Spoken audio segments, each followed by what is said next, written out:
Assalamualaikum warahmatullahi wabarakatuh.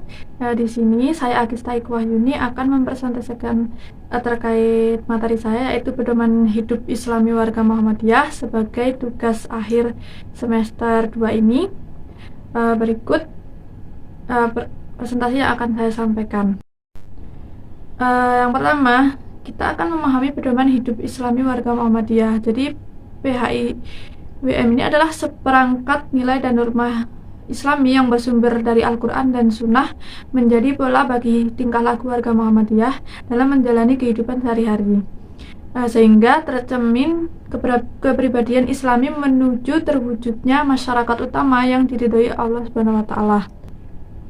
Berdasarkan pada keyakinan dan pemahaman dan penghayatan Islam yang mendalam menyeluruh itu, setiap warga Muhammadiyah jadi setiap warga Muhammadiyah itu merupakan suatu kewajiban yang mutlak untuk melaksanakan dan mengamalkan Islam dalam seluruh kehidupan dengan jalan mempraktekkan kehidupan yang Islami.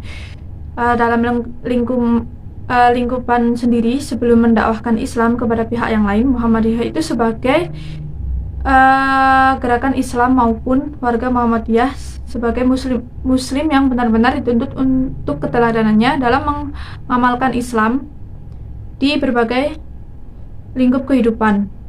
Sehingga Muhammadiyah itu secara kelembagaan di berbagai lingkup kehidupan, secara kelembagaan itu orang-orang Muhammadiyah secara perorangan dan kolektif sebagai pelaku dakwah menjadi rahmatul lil alamin dalam kehidupan di muka bumi ini. Next, untuk selanjutnya, landasan dan sumber pedoman kehidupan warga Muhammadiyah itu ada dua, yaitu Al-Quran dan Sunnah Nabi, dengan pengembangan pemikiran formal atau yang baku yang berlaku dalam Muhammadiyah. Nah, untuk kepentingan sendiri itu warga Muhammadiyah itu memerlukan pedoman yang bersifat panduan dan pengkayaan dalam menjalani berbagai kegiatan sehari-hari. Tuntutan itu berdasarkan atas perkembangan situasi dan kondisi pada saat ini. Kemudian yang selanjutnya itu ada sifat. Sifat dan kriteria ini yang pertama mengandung hal-hal yang pokok atau prinsip dan penting, yaitu mengacu pada nilai dan norma. Kemudian yang kedua ada bersifat pengayaan dalam memberikan hasanah untuk membentuk keluhuran dan kemuliaan rohani dan tindakan. Kemudian yang ketiga ada aktual, yaitu memiliki keterkaitan dengan tuntutan dan kepentingan kehidupan sehari-hari. Kemudian yang selanjutnya itu memberikan arahan tindakan, itu secara individu, kolektif, dan bersifat keteladanan. Kemudian yang selanjutnya ada ideal, di mana menjadi panduan umum untuk kehidupan sehari-hari dan bersifat pokok dan utama. Yang selanjutnya itu ada rabani. Rabani itu mengandung ajaran dan pesan yang bersifat akhlaki dan kesalihan. Kemudian yang terakhir itu ada taisir, di mana taisir itu ada panduan untuk agar mudah dipahami dan mudah diamalkan, seperti itu. Kemudian untuk tujuannya itu terbentuk perilaku individu dan kolektif keseluruhan warga yang menunjukkan keteladanan yang baik, yaitu uswah hasanah menuju terwujudnya masyarakat Islam yang sebenar-benarnya. Nah, yang selanjutnya itu adalah kehidupan Islami warga Muhammadiyah. Jadi ada beberapa kehidupan Islam warga Muhammadiyah. Yang pertama ada kehidupan pribadi, kehidupan dalam berkeluarga, kehidupan dalam bermasyarakat, kemudian kehidupan berorganisasi, kehidupan dalam pengelolaan amal usaha Muhammadiyah, kehidupan dalam berbisnis, kehidupan mengembangkan profesi, berbangsa dan bernegara, melestarikan lingkungan, dan mengembangkan ilmu pengetahuan dan teknologi. Dan kemudian yang terakhir itu adalah kehidupan seni dan budaya. Nah, saya akan sedikit menjelaskan terkait dengan kehidupan warga Muhammadiyah. Yang pertama yaitu dari yang kehidupan pribadi, yaitu yang pertama dalam akidah. Setiap warga Muhammadiyah itu harus memiliki prinsip hidup yang kesadaran iman itu berupa tauhid kepada Allah Subhanahu wa Ta'ala secara benar, ikhlas, dan penuh ketundukan, sehingga terpancar sebagai ibad al-Rahman yang menjalani kehidupan dengan benar-benar menjadi mukmin, muslim, dan mutakin yang berprinsip. Dan yang kedua, sebagai kehidupan pribadi, ke setiap warga Muhammadiyah itu wajib iman dan tauhid sebagai sumber keseluruhan kegiatan kehidupan dan tidak boleh mengingkari keimanan berdasarkan tauhid itu sendiri, dan tetap menjauhi serta menolak tahayul, bid'ah dan khurafah yang menodai iman dan tauhid kepada Allah Subhanahu wa taala. Kemudian yang kedua itu ada dalam akhlak. Dalam akhlak sendiri, warga Muhammadiyah itu dituntut untuk menjalani atau meneladani perilaku Nabi Muhammad dan mempraktekkan akhlak yang mulia. Kemudian yang selanjutnya itu setiap warga Muhammadiyah itu dituntut melakukan amal dalam melakukan amal dan kegiatan kehidupan itu harus senantiasa didasarkan kepada niat yang ikhlas. Kemudian yang ketiga, setiap warga Muhammadiyah itu dituntut untuk menunjukkan akhlak yang mulia atau akhlak karimah, di mana disukai atau diteladani dan menjauhkan diri akhlak yang tercela, akhlakut al-mazmumah yang membuat dibenci dan dijauhi oleh semua orang sesama. Nah, yang selanjutnya itu setiap warga Muhammadiyah itu harus bekerja dan menunaikan tugas maupun dalam kehidupan sehari-hari, dan harus menjauhkan diri dari perbuatan korupsi dan kolusi serta praktek-praktek buruk yang lainnya. Kemudian dalam segi ibadah, setiap warga Muhammadiyah itu dituntut untuk senantiasa untuk membersihkan jiwa, hati ke arah terbentuknya pribadi yang mutakin dan beribadah yang tekun dan menjauhkan diri dari jiwa atau nafsu yang buruk. Kemudian yang selanjutnya itu warga Muhammadiyah itu melaksanakan ibadah yang madlah dengan sebaik-baiknya dan mensuburkan amal nawafil atau ibadah sunnah sesuai dengan tuntutan Rasulullah SAW.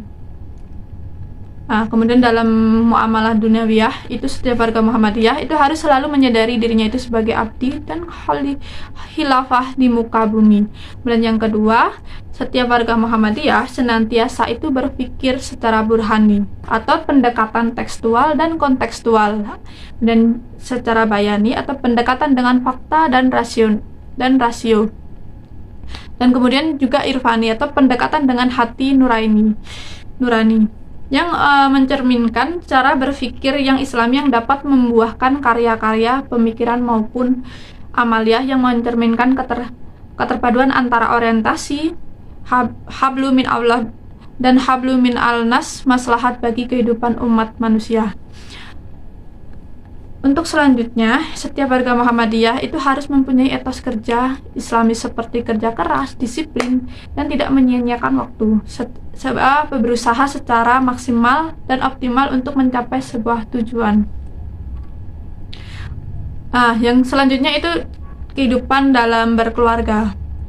Yang pertama, kehidupan dalam berkeluarga itu merupakan tiang utama kehidupan umat dan bangsa sebagai sosialisasi nilai-nilai yang paling intensif dan menentukan, karena menjadi kewajiban setiap anggota Muhammadiyah untuk mewujudkan keluarga yang sakinah, mawaddah, dan warahmah. Kemudian yang kedua, keluarga di lingkungan Muhammadiyah itu dituntut untuk dapat mewujudkan keluarga yang sakinah.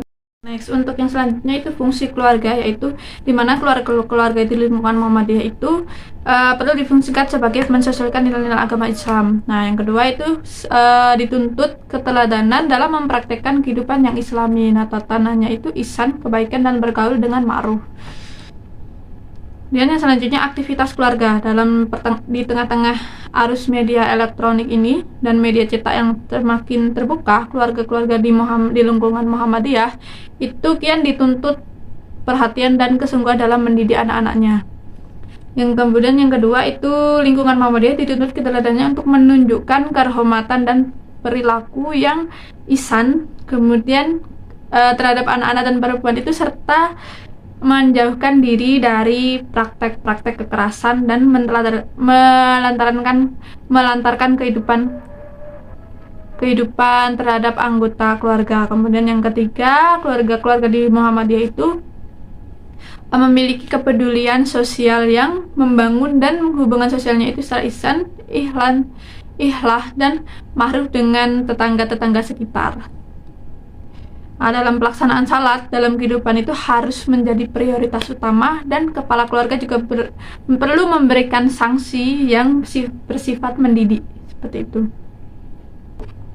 Nah, ya untuk selanjutnya itu kehidupan bermasyarakat. Saya akan sedikit menjelaskan saja. Dalam kehidupan bermasyarakat itu mengajarkan setiap muslim itu menjalin persaudaraan dan kebaikan dengan sesama, seperti dengan tetangga. Jadi sebagai warga Muhammadiyah harus memelihara dan kehormatan baik dengan secara muslim maupun secara non-muslim. Kemudian yang kedua yaitu setiap warga dan anggota Muhammadiyah itu harus menunjukkan keteladanan dan dalam bersikap kepada tetangga untuk memelihara kemuliaan dan memuliakan tetangga. Kemudian yang selanjutnya dalam bertetangga dengan yang berlainan agama juga diajarkan untuk bersikap baik dan adil, dan mereka juga berhak memperoleh hak-hak dan kehormatan sebagai tetangga.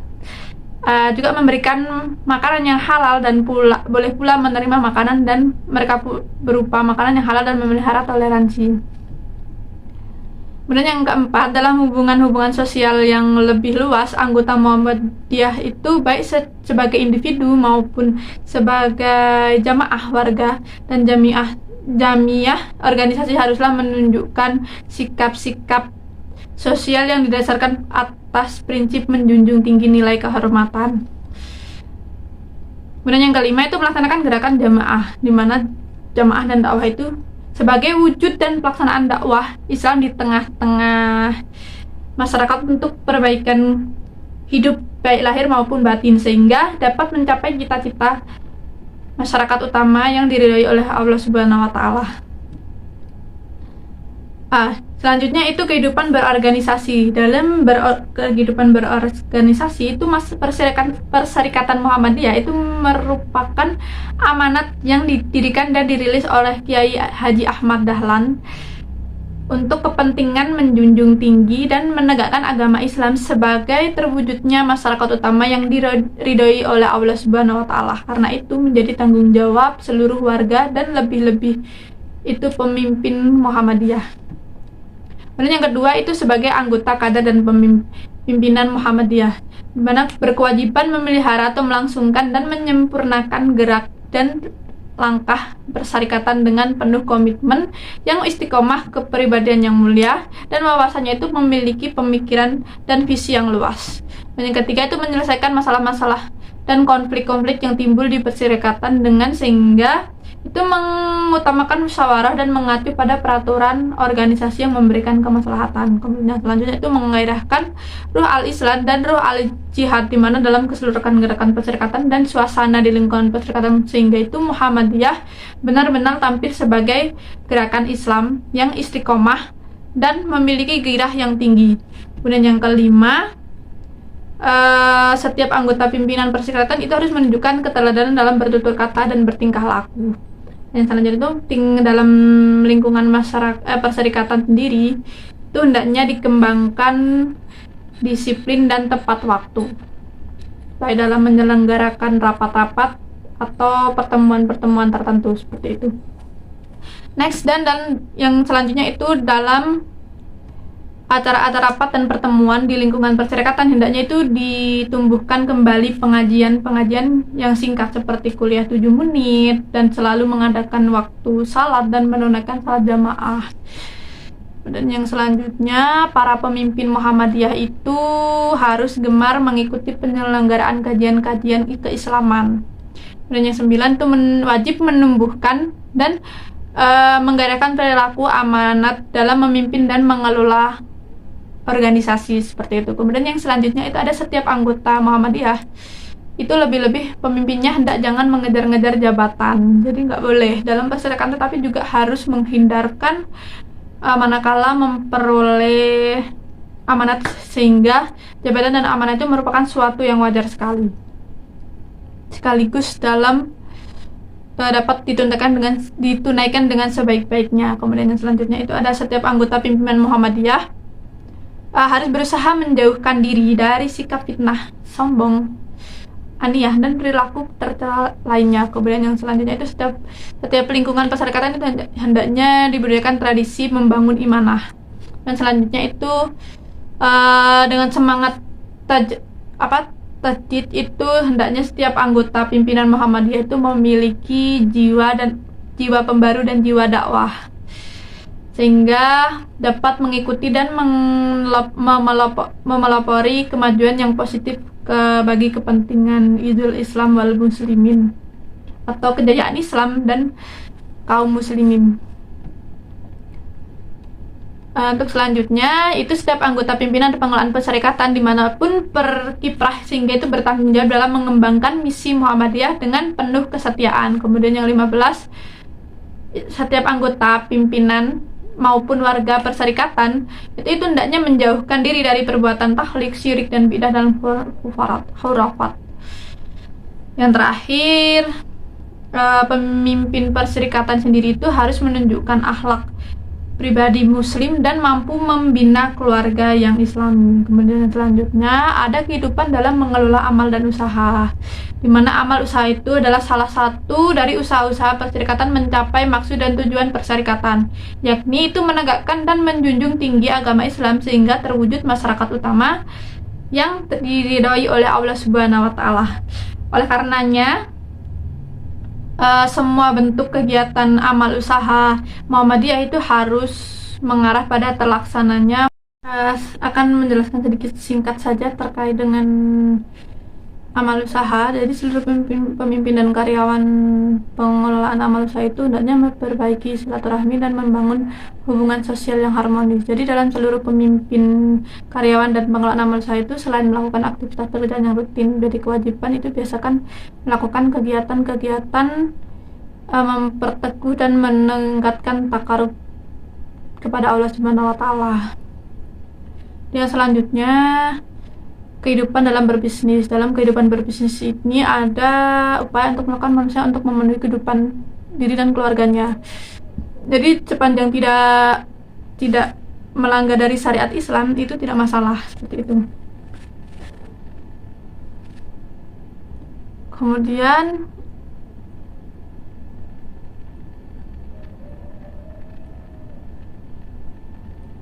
dalam kehidupan mengembangkan profesi itu merupakan suatu bidang yang dijalani dalam setiap orang sesuai dengan keahlian yang menuntut kesetiaan dan kecakapan, tanggung jawab serta sepadan dengan bukan semata-mata urusan mencapai nafkah berupa materi belaka. Jadi setiap anggota Muhammadiyah itu memilih dan menjalani profesi di bidang masing-masing hendaknya senantiasa menjunjung tinggi nilai-nilai halalan dan kebaikan tatayyiban.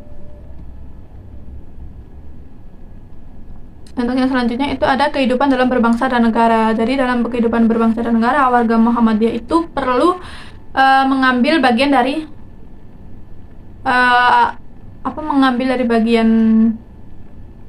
intinya itu tidak apatis seperti itu ya dalam kehidupan politik, melalui berbagai saluran secara positif sebagai wujud bermuamalah di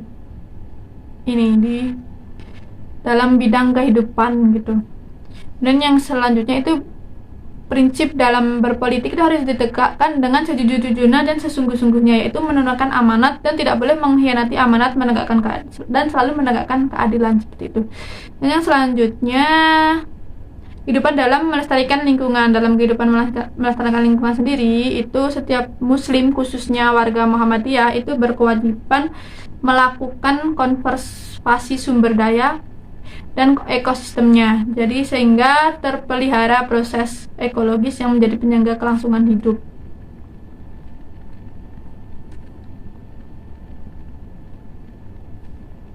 Jadi sebagai warga Muhammadiyah itu melakukan usaha atau tindakan yang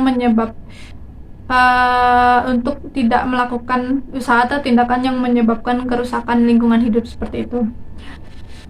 Kemudian yang selanjutnya ada kehidupan dalam mengembangkan ilmu pengetahuan dan teknologi. Jadi dalam setiap warga Muhammadiyah itu wajib menguasai dan memiliki keunggulan dalam kemampuan ilmu pengetahuan dan teknologi sebagai sarana kehidupan yang penting untuk mencapai kehidupan di dunia maupun di akhirat. Jadi setiap warga Muhammadiyah itu harus memiliki sifat-sifat ilmuwan, yaitu secara kritis, terbuka, juga menerima kebenaran maupun kebenaran dari manapun datangnya, serta senantiasa menggunakan daya nalarnya, seperti itu. Kemudian kemampuan menguasai ilmu pengetahuan dan teknologi itu merupakan bagian tidak terpisah dengan iman dan amal soleh. masalah. Kemudian yang terakhir ada kehidupan dalam seni dan budaya. Dalam Islam, fitrahnya itu agama berisi ajaran tidak bertentangan dengan fitrah manusia. Jadi Islam bahkan itu menyalurkan, mengatur, dan mengarahkan fitrah manusia itu sendiri untuk kemuliaan dan kehormatan manusia sebagai makhluk hidup, makhluk Allah Subhanahu wa Ta'ala. Rasa seni itu sebagai penjelmaan rasa kehidupan dalam diri manusia merupakan salah satu fitrah yang dianugerahkan oleh Allah Subhanahu wa Ta'ala yang harus dipelihara dan disalurkan dengan baik dan benar sesuai dengan jiwa dan ajaran Islam. Jadi berdasarkan Munas Tarjih ke-22 tahun 1995 ditetapkan bahwa karya dan hukumnya itu mubah, jadi dibolehkan selama tidak mengarah atau mengakibatkan fasad atau kerusakan, bahaya, kedurhakaan, dan terjauhkan dari Allah. Jadi pengembangan kehidupan seni dan budaya di kalangan Muhammadiyah itu sejalan dengan etika dan norma-norma Islam yang sebagaimana dituntut tarjih itu tersebut.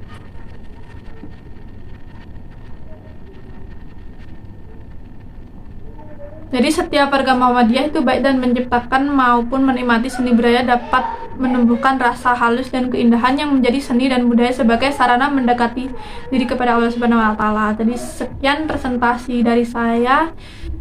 Semoga apa yang saya sampaikan bermanfaat dan bisa